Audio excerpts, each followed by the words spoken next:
Hi everyone, it's Ran here. Welcome to my room, guys. Happy to see you. It's time for, you know what, this Saturday video. And today I decided to touch on the topic of integration.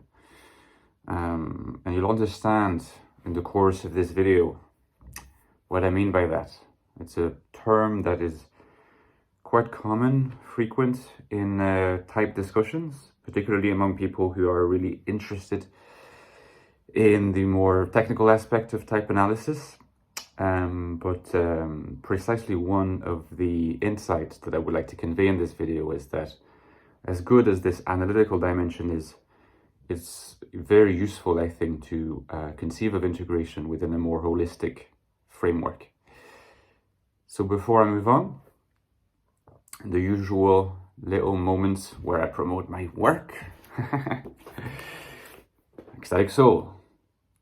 The book is a bit over 2 years old now, still doing really well. Check it out at the links below. It's less than $10, and if you want to explore the INFJ from a perspective that goes deeper than your average book, it's the one to get. And my new novel, not so new anymore, it's about a year old now, so I don't know if I should call it new, but if you're into fiction, Murakami, Kafka, existentialism, tortured souls, questioning souls, analytical souls, the meaning of existence, that type of thing, The Infinite Castle is the one to get. Protagonist is rumored to be an INFJ, so check it out. Also less than $10, all the links below. And my Patreon page, my Patreon community, small but growing, thriving. I've been trying to engage also more on that community, provide some more exclusive content, and really, realizing that there's a lot of really interesting and insightful minds there that I think will be instrumental as I continue producing content, and hopefully my next book on the INFJ, which, is currently being informed by these videos as well. But without further ado, let's try to come back to this question of integration. So I said initially that integration is a concept that frequently recurs in INFJ discussions or type discussions in general, far from just INFJ discussions. Anyone of any type, anyone of any persuasion who's interested in type discussions, whether they are originating from a Jungian angle or whether they are only inspired by Jungian angle but take a completely different angle, such as cognitive type, for instance. As I like to say, probably the most interesting framework that exists outside of the traditional Jungian framework. If you're interested in an investigative approach to type that is different, that is theoretically rich, that has empirical evidence to back it up, at least some empirical evidence to back it up, your number one resource, I think, ought to be cognitive type. So really give it a chance. And this is speaking again from the perspective of someone who's not even typed the closest to INFJ in that framework. So, if I'm telling you it's worth investigating, it is worth investigating. But in the cognitive type communities, alongside many other type communities, integration tend to refers to or to be linked with what Jung refers to as individuation. And it's possible that Jung also uses the concept of integration in, using that very word, but individuation is often what we think of. Now, integration and individuation, when it comes to type, are two different concepts, but they're linked. If I wanted to give a summary, a very, very kind of like bite-sized summary of what individuation means, it's to take the injunction of Nietzsche that says, become who you are, but you apply this injunction via a type framework, a type grid of interpretation. So is to really, in some sense, individuation is conceived as the outcome of integration, and integration then being understood as essentially making the most of your functional makeup. So if you're an INFJ and your functional makeup is NIFETISE, integration then would be conceived as attaining a state of the maximal possible harmony between your yous and your regulative operation of your different, functional potentials.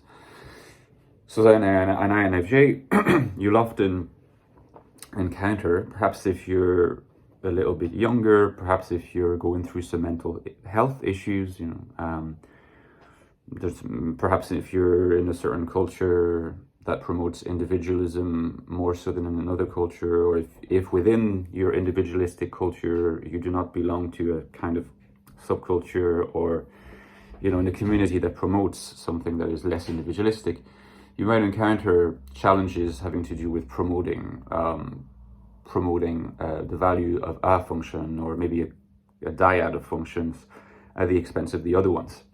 So it's kind of cliche to say that INTPs who vastly value TI over other functions are very common, and they're often what we refer to as the smartasses, or the INTPs that insist on having this kind of very cold, analytical, scornful exterior that hide a notion of insecurity a lot of the time. But I'm using INTPs, but again, just take any dominant function of any type, that includes INFJs and INTJs, for whom NI is kind of seen as the holy grail. Now, integration would then encourage INFJs to sort of take a much broader sort of horizon into consideration, whereby you learn to value NI alongside your other functions.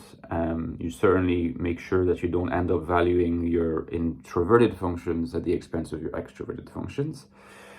You also seek, to the best of your ability, to integrate SE.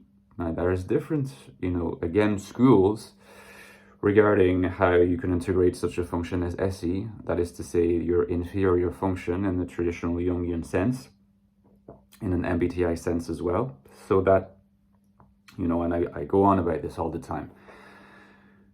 In the traditional framework, the framework that I follow most of the time, because Jung remains my core guideline and my core inspiration, the inferior function is never something that you can fully integrate, or at least that you can integrate to the extent that you can integrate your dominant function and your auxiliary function. But nevertheless, integration encourages you to integrate it to the best of your ability.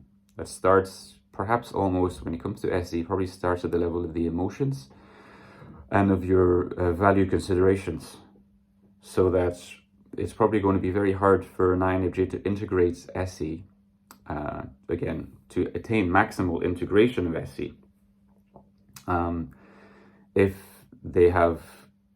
their emotional judgments or their value judgments of the function are negative, that is, they consider it as, the quintessential hedonistic function, the function that's in the moment, the function that's not profound, the function that's shallow, the function that don't really belong to their world. Now, of course, a value judgment is often, especially in that, in that direction, negative value judgment is often informed by an insecurity, whereby the person, whether they be INFJ or INTP for the FE function, or INFP for the TE function, ENTJ for the FI function, really at a subconscious level, sometimes a near unconscious level, have an inferiority complex in relation to people that they perceive to be very, very strong in that function. And so it's easier to choose to have this facade of spurning and scorning that function as being, inferior, and it suits them that it happens to be the function where they think they're the least proficient. So we see that enormously and a lot of the time, in the type community, and that applies to INFJs in relation to the SE function. In some sense, a lot of my book, The Ecstatic Soul, was about how you can recover, an intimate relationship with the SE function by going first through a recovering of the value of the extroverted functions, and in general, that is the FE function, because you'll also see, particularly among the INFJs that are not in the informal category that I've designated as the proactive INFJ category or the pragmatic INFJ category, so whether they fall into pure perception INFJ or analytical INFJs, you'll often find evaluation of the introverted functions, namely NI and TI. So FE itself finds itself to be devalued, and that is an issue.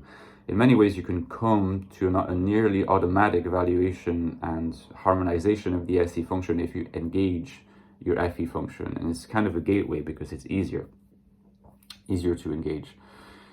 In some sense, you can't really engage your extroverted functions, even if it's a judging function, without thereby engaging, a perception function that's extroverted, albeit less conscious. So all that is very good, and that presents a picture of an integrated individual who can attain individuation. Let's put it this way, in a rather quick and curt fashion. But integration is a richer concept than this. Integration is a fuller concept than this, and if you attain to this fuller conception, it can really make your life richer, it can make the sense of your existence richer, it can make the goods that you pursue higher. And therefore, I think it's important to have that broader definition in mind. Integration ultimately doesn't stop at the level of type. And that's why it's a too close connection in your mind being made between integration and individuation can also be a slippery slope. Now, I would not blame Jung for this, because Jung's concept of individuation is very rich, but it is true that the word individuation, if you just stop at the word and you link it strongly to the Nietzschean concept of becoming who you are, can make you think that integration is really ultimately all about becoming a full-blown buffered identity, a buffered self, an individual that is a fully developed individual in contradistinction or by opposition to the mass of the social fabric, the social world that, it is often implied fail to live up to that ideal of being a fully developed individual. And that's where I think that the concept of integration can be limiting. Can be limiting if it does not encompass the fuller sense that ultimately integration is not really good for you, it's not really good for anyone, if it's not, in its fullest exception, integration into your world, integration into your society, integration into your time and place, integration into your historical moment. That is true in a banal sense, in the sense that an individual who thinks of themselves as having their functions integrated in a technical sense, but remains asocial or separate from the rest of society. Well, first of all, they're probably deluding themselves into thinking that they have fully integrated functions, because if you're asocial and if you're making yourself separate from society, you're very likely not to have fully developed extroverted functions. It goes without saying, but it's easy to convince yourself of that and to find a number of metrics that will convince you of that. So that's one thing. Because the thing is, ultimately, we're social beings. That's the cliche part that I was mentioning. So we can't be happy if we are asocial. We can try to convince ourselves that we are happier without others, but it's always an illusion. Now, the slightly less cliche aspect, I hope, that I would like to sort of bring to bear here is that an INFJ, if you take the INFJ personality, okay, it's hard for us to be in the present moment. We know this, no question about that, it's true. Part of it is because the phenomenology of how we conceive, it's not about concept, it's not about intellect here. The phenomenology of how we experience ourselves in the world on a day-to-day basis is not so much in the present moment, but as a point that is always linking a past and a future. So the old soul concept that you find in INFJ literature, referring more so to the past, and the future, which has more to do with what you find in literature as INFJs having a vision of where they want to go, often that vision being really interesting and rich in how it's articulated, but not very practical, right? So that it often fails to manifest itself and realize itself as something concrete. Often something that is so not concrete that others don't even know or perceive that there is a vision here. Now, if you experience yourself as somehow at the crossroads between a very deep, dark past, dark not in the sense of negative, but in the sense it goes very far back, and a future that is always conceived as a horizon, a possibility that goes way into, future possibilities and can be abstract. Well, what links the two is important. What links the two, the present moment, might not be something that we experience as the present moment, but it's nevertheless important to be in touch as much as possible with it. And that goes with being integrated into your society. It means being integrated into your historical moments. In other words, it means that you can integrate your functions as much as you want, and that's a good thing. You can be an individual, but be careful not to slip from, if you like, the idea of being an individuated person into being an isolated, alienated, buffered self. Because you might just lose that connecting link between past and future that is the present moment. And the present moment is never something that we experience.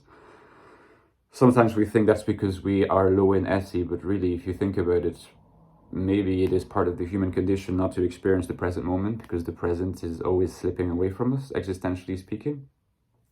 The present moment ultimately is being embedded in your world, being embedded in your society, defining yourself not in opposition to your society, despite everything that you dislike about it, but thinking about how, with your qualities, with your level of integration, with your INFJ makeup, a strange makeup, what can you bring to it? So it becomes then not so much how can I define myself against my society, but how can I integrate it through an angle and a lens that does not lead me to renege on all my ideals and renege on my deepest sense of identity. So where do I find the entry point? What's the entry point where I can belong and be embedded without losing myself and losing the integrity of my being, one of the expressions of which is the integrity of my self-understanding as a person of a certain type, namely INFJ or something else. So that's an important question. What is the entry point where we can find our niche in the world, the real social world? Even if it's a niche, as long as we're embedded, we've succeeded. So maybe this is worth exploring a bit more, and no doubt this will be a big topic in my next book. But in the meantime, I'm really curious what you think about these musings. Let me know in the comments. Don't forget that you can support me on Patreon. Thank you so much to my supporters. Thank you to anyone for watching my videos. And I will see you tomorrow, guys. Take care.